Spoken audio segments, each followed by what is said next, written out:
Spalding. Rockwell Gray was an American actor and writer. He is known for the autobiographical monologues that he wrote and performed for the theater in the 1980s and 1990s. Theater critics John Willis and Ben Hodges described his monologue work as trenchant, personal narratives delivered on sparse, unadorned sets with a dry, wasp, quiet mania. Gray achieved celebrity status for his monologue Swimming to Cambodia, which was adapted into a film in 1987 by filmmaker Jonathan Demme. Other one-man shows by Gray that were captured on film include Monster in a Box, directed by Nick Broomfield, and Gray's Anatomy, directed by Steven Soderbergh. Gray died in New York City, New York, of an apparent suicide in 2004. Steven Soderbergh made a 2010 documentary film about Gray's life entitled And Everything Is Going Fine. Early life. Gray was born in Providence, Rhode Island, to Rockwell Gray, Sr., the treasurer of Brown and Sharp, and Margaret Elizabeth Betty Horton, a homemaker. He was the middle born of three sons, Rockwell, Jr., Spalding, and Channing. He was raised in the Christian Scientist faith and grew up in Barrington, Rhode Island, spending summers at his grandmother's house in Newport, Rhode Island. After graduating from Fryeburg Academy in Fryeburg, Maine, he enrolled at Emerson College in Boston, Massachusetts, as a poetry major, where he earned a Bachelor of Arts degree in 1963. In 1965, Gray moved to San Francisco, California, and became a speaker and teacher of poetry at the Esalen Institute.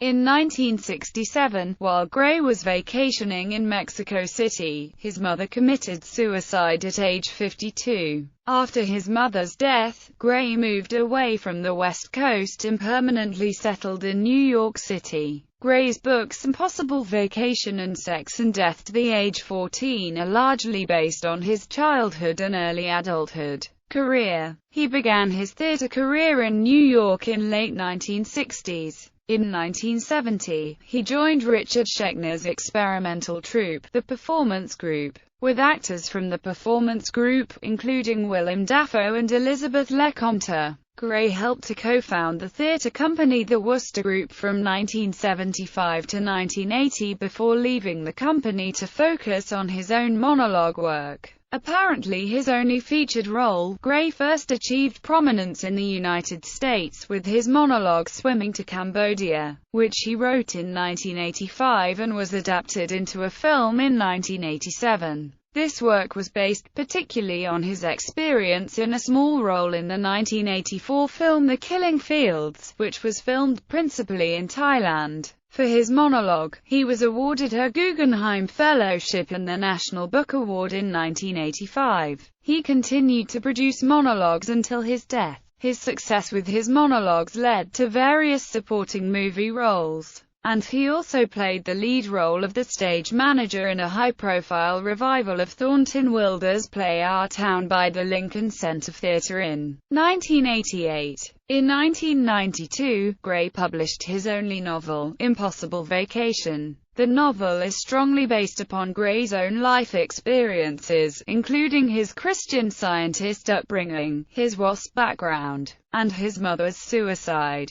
True to form, Gray wrote a monologue about his experiences with the book entitled Monster in a Box. During an interview in 1997 with film writer Edward Vilga, Gray was asked whether the movie industry was confused by his writings and roles, and this was his answer: "I would say that my major problem with Hollywood is this. I sometimes paraphrase Bob Dylan. Bob Dylan says, I may look like Robert Ford, but I feel just like Jesse James. I say, I may look like a gynecologist, an American ambassador's aide, or a lawyer, but I feel like Woody Allen.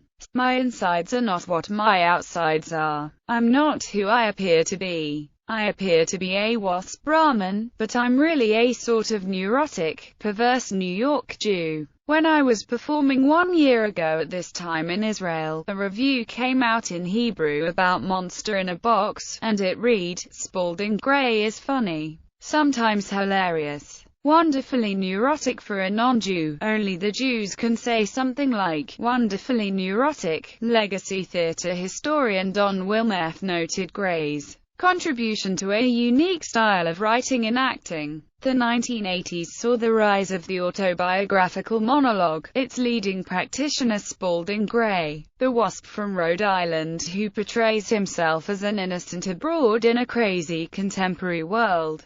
Others, like Mike Fader, who grew up in Queens and began telling his life on New York radio, pride themselves on their theatrical minimalism, and simply sit and talk. Audiences come to autobiography for direct connection and great stories, both sometimes hard to find in today's theater. Describing the uniqueness of the film-play monologue, theater director Mark Russell wrote, "He broke it all down to a table, a glass of water, a spiral notebook and a mic. Poor theater, a man and an audience and a story." Spalding sitting at that table, speaking into the mic, calling forth the script of his life from his memory and those notebooks. A simple ritual, part news report, part confessional, part American raconteur. One man piecing his life back together, one memory, one true thing at a time. Like all genius things, it was a simple idea turned on its axis, to become absolutely fresh and radical. Journalist and author Roger Rosenblatt, describing Gray, called him Spalding the storyteller, Spalding the mystical, Spalding the hilarious, Spalding the self-exposed, the professionally puzzled, the scared, the brave, Spalding the supporting actor. That's what he was in the movies.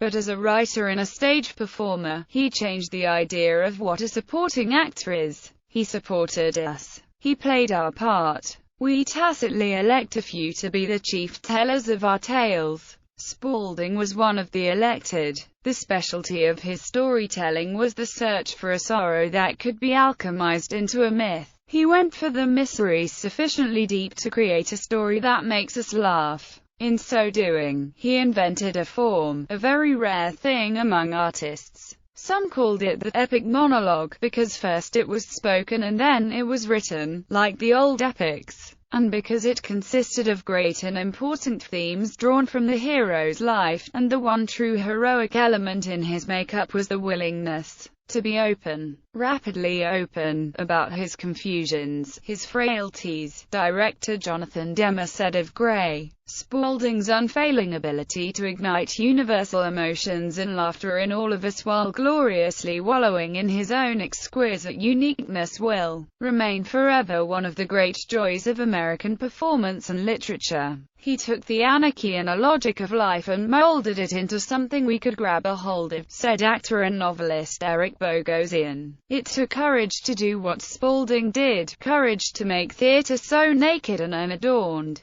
to expose himself in this way and to fight his demons in public, health problems and death. In June 2001, he suffered severe injuries in a car crash while on vacation in Ireland. In the crash, Gray, who battled depression and bipolar tendencies, suffered a broken hip, leaving his right leg almost immobilized, and a fracture in his skull that left a jagged scar on his forehead, leaving him with depression and a brain injury. During surgery in which a titanium plate was placed over the break in his skull, surgeons removed dozens of bone fragments from his frontal cortex. Suffering both from physical impairment and ongoing depression, he spent months experimenting with a variety of different therapies. Among those from whom Gray sought treatment was Oliver Sacks, a neurologist. Sacks began treating Gray in August 2003 and continued to do so until almost the time of Gray's death. Sacks proposed that Gray perceived the taking of his own life as part of what he had to say. On several occasions he talked about what he called a creative suicide. On one occasion, when he was being interviewed, he thought that the interview might be culminated with a dramatic and creative suicide. Sacks added, "I was at pains to say that he would be much more creative alive than dead." On January 9, 2004, Gray undertook his final interview, the subject of which was Ron Varta, a deceased friend and colleague whom Gray had met in the winter of 1972-73. Gray and Varta had worked closely together throughout the 1970s, first with the Performance Group, then as core members of the Wooster Group. The edited transcript of Spalding Gray's last interview was published by the New England Theatre Journal. On January 11, 2004, Gray was declared missing. The night before his disappearance, he had seen Tim Burton's film Big Fish, which ends with the line, "A man tells a story over and over, so many times he becomes the story. In that way, he is immortal." Gray's widow, Kathy Russo, has said, "You know, Spalding cried after he saw that movie. I just think it gave him permission. I think it gave him permission to die." When Gray first disappeared, his profile was featured on the Fox network television show America's Most Wanted. On March 7, 2004, the Office of Chief Medical Examiner of the City of New York reported that Gray's body was discovered by two men and pulled from the East River. One of the men gave an interview providing details of the accidental discovery. It is believed that Gray jumped off the side of the Staten Island ferry in light of a suicide attempt in 2002, and that his mother had killed herself in 1967. Suicide was suspected. It was reported that Gray was working on a new monologue at the time of his death, and that the subject matter of the piece, the island car crash and his subsequent attempts to recover from his injuries, might have triggered a final bout of depression. Gray was buried at Oakland Cemetery in Sag Harbor, New York. He was survived by his wife Kathy Russo, stepdaughter Marissa, sons Forrest Dillon Gray and Theo Spalding Gray, and brothers Channing and Rockwell Gray. Posthumously released works. In 2005, Gray's unfinished final monologue was published in a hardcover edition entitled Life Interrupted: The Unfinished Monologue. The monologue, which Gray had performed in one of his last public appearances, is augmented by two additional pieces he also performed at the time, a short remembrance called The Anniversary, and an open letter to New York City, written in the wake of the September 11 attacks. Also included in the book is an extensive collection of remembrances and tributes from fellow performers and friends. His journal entries were used in the 2007 play Spalding Gray, Stories Left to Tell at the Minetta Lane Theatre in New York City. The concept for the play was derived by Gray's widow. The show includes a cast of 4 actors as well as one revolving cast member. As of 2010, update, the show still tours on a limited basis in the United States. In January 2010, Steven Soderbergh's documentary, And Everything Is Going Fine, was released at Utah's Slamdance Film Festival. The film was compiled from film and video clips of Gray's early life and career. His widow said that Soderbergh wanted Spalding to tell the story, as if it was his last monologue, and I think he accomplished that. Filmography. Movies written and performed by Spalding Gray: Swimming to Cambodia, Spalding Gray, Terrors of Pleasure, Monster in a Box, Gray's Anatomy, and Everything Is Going Fine, in addition to the 5 theatrically released film versions of Gray's monologues. Video recordings from 1982 of Sex and Death at the Age of 14 and 8 Personal History of the American Theatre are currently available on the Criterion Collection DVDs of And Everything Is Going Fine and Gray's Anatomy, respectively. Actor Coward's minor role in a low-budget drama which flopped and was later re-edited into an adult film, Love in 72. Farmer's Daughters, adult film. Little Orphan Dusty, uncredited extra in this adult film. Maraschino Cherry, uncredited minor role in this adult film. The Killing Fields.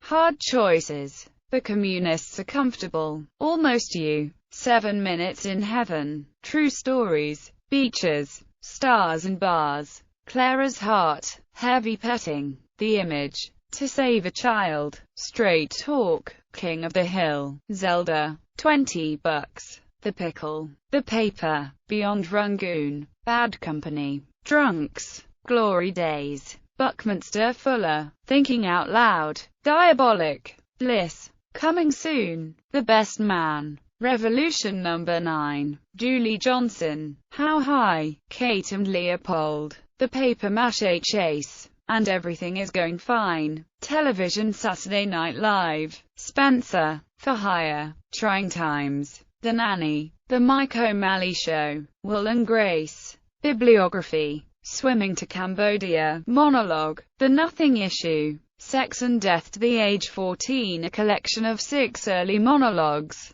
In Search of the Monkey Girl, non-fiction essay. High and Low. Homespun. Monster in a Box, monologue. Impossible Vacation, novel. Grey's Anatomy, monologue. First Words. It's a Slippery Slope, monologue. Morning, Noon and Night, monologue. Life Interrupted. The Unfinished Monologue, a monologue, a story and letter. The Journals of Spalding Gray, Knopf, edited by Nell Casey and Kathy Russo.